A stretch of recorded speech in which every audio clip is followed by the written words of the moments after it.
तो चलिए आज इतिहास की सबसे पुरानी, सबसे ठंडी पड़ चुकी केस फाइल को खोलते हैं। कैन और हाबिल की कहानी। ये एक ऐसी इन्वेस्टिगेशन है जो हजारों साल से आज तक चल रही है। जरा उस दुनिया की कल्पना कीजिए जहां ना कोई अदालत थी, ना कोई कानून, यहां तक कि किसी ने हत्या शब्द सुना भी नहीं था। उस दुनिया में बस एक खेत था और उसमें एक लाश पड़ी थी। ये अपराध की सबसे पहली, सबसे कच्ची तस्वीर है। और इंसानियत के इतिहास की पहली हत्या के बाद जो पहला सवाल पूछा गया वो ये था, एक ऐसा सवाल जिसकी गूंज आज तक सुनाई देती है। ठीक है, तो अपनी जांच शुरू करते हैं और किसी भी केस की तरह सबसे पहले हम किरदारों को समझेंगे, कैन और हाबिल, क्योंकि पहले सुराग तो इनके नामों में ही छिपे हुए हैं। देखिए, उनके नामों के मतलब ही अपने आप में एक कहानी कहते हैं। कैन, इसका मतलब है कुछ हासिल किया हुआ, कुछ ठोस, एक पदार्थ। और वहीं दूसरी तरफ है हाबिल, जिसका मतलब है भाप या सांस। मतलब एक है ठोस चीज और दूसरा बस हवा का एक झोंका जो मानो पहले से ही आधा जा चुका हो।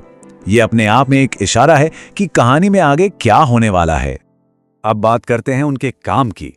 कैन एक किसान था, जमीन जोतता था, और हाबिल एक चरवाहा, भेड़ बकरियों की देखभाल करता था। ये इंसानियत के सबसे पुराने पेशों में से हैं और दोनों ये बात अच्छी तरह जानते थे कि ईश्वर को भेंट चढ़ाना एक परंपरा है, एक जरूरी काम है। और अब हम पहुंचते हैं उस घटना पर जिसने इस पूरे मामले को जन्म दिया। वो लम्हा जब दो भाई अपनी अपनी भेंट लेकर ईश्वर के सामने पहुंचे और फिर आया वो फैसला जिसने सब कुछ बदल दिया। सबूतों को ध्यान से देखना होगा। कैन क्या लाया? भूमि की उपज में से कुछ, बस इतना ही। कोई खासियत नहीं, कोई चुनाव नहीं। लेकिन हाबिल क्या लाया? अपने झुंड के पहलौठे, मतलब सबसे अच्छे, और उनकी चर्बी, यानी सबसे कीमती हिस्सा। यहां एक सोच है, एक इरादा है, एक विश्वास का बलिदान है। और फिर नतीजा सामने आया। ईश्वर ने हाबिल और उसकी भेंट को ग्रहण किया। यहां ग्रहण करने का मतलब है कृपा दृष्टि से देखना। ईश्वर ने हाबिल की भेंट को कबूल किया, पर कैन और उसकी भेंट को नहीं। कैन का रिएक्शन क्या था? वो बहुत क्रोधित हुआ, गुस्से से भर गया, उसका चेहरा उतर गया। ये इतिहास में धार्मिक ईर्ष्या का पहला दर्ज किया गया मामला था और यहीं से ये मामला एक खतरनाक मोड़ लेने वाला था। अब आगे देखते हैं। ईश्वर ने कैन को सीधे तौर पर चेतावनी दी और फिर कैसे घटनाओं का सिलसिला उस चेतावनी से हत्या तक और हत्या से पहले झूठ तक जा पहुंचा।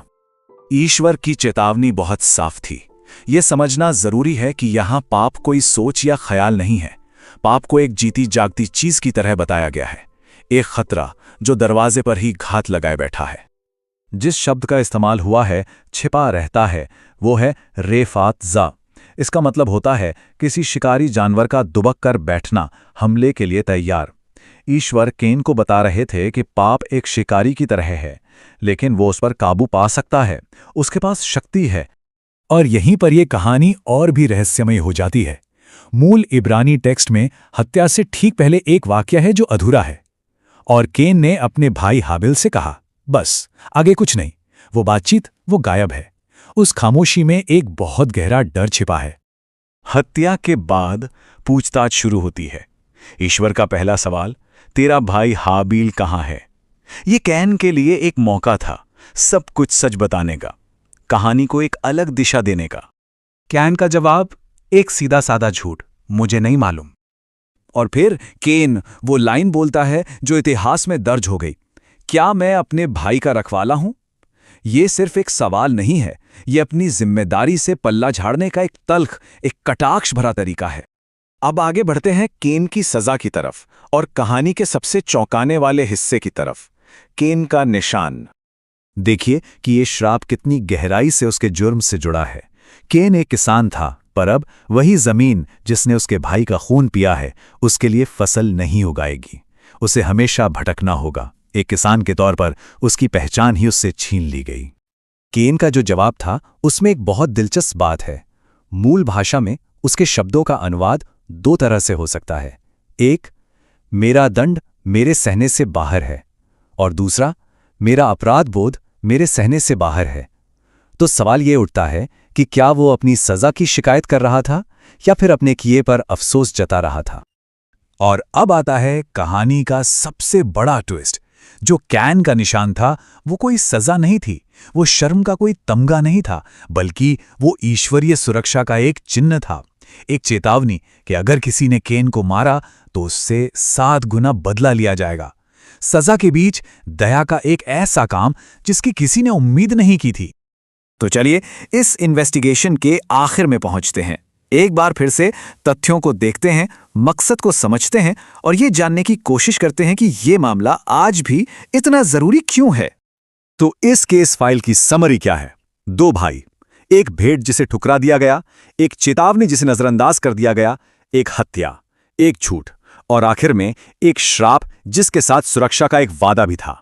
इस पूरी कहानी का सबसे बड़ा सबक यही है कि इनका कातिल बनना तय नहीं था, ये उसकी किस्मत में नहीं लिखा था। हर मोड़ पर जब उसकी भेंट ठुकराई गई, जब उसे चेतावनी दी गई, हर एक पल उसके पास एक चॉइस थी और उसने गलत चॉइस ली। और अंत में हम वापस उसी सवाल पर आते हैं जो कैन ने गुस्से और कटाक्ष में पूछा था। पर आज ये सवाल हर पीढ़ी के लिए एक बहुत ही गंभीर और गहरा सवाल बन गया है, जिसका जवाब हम सबको अपने अंदर खोजना है।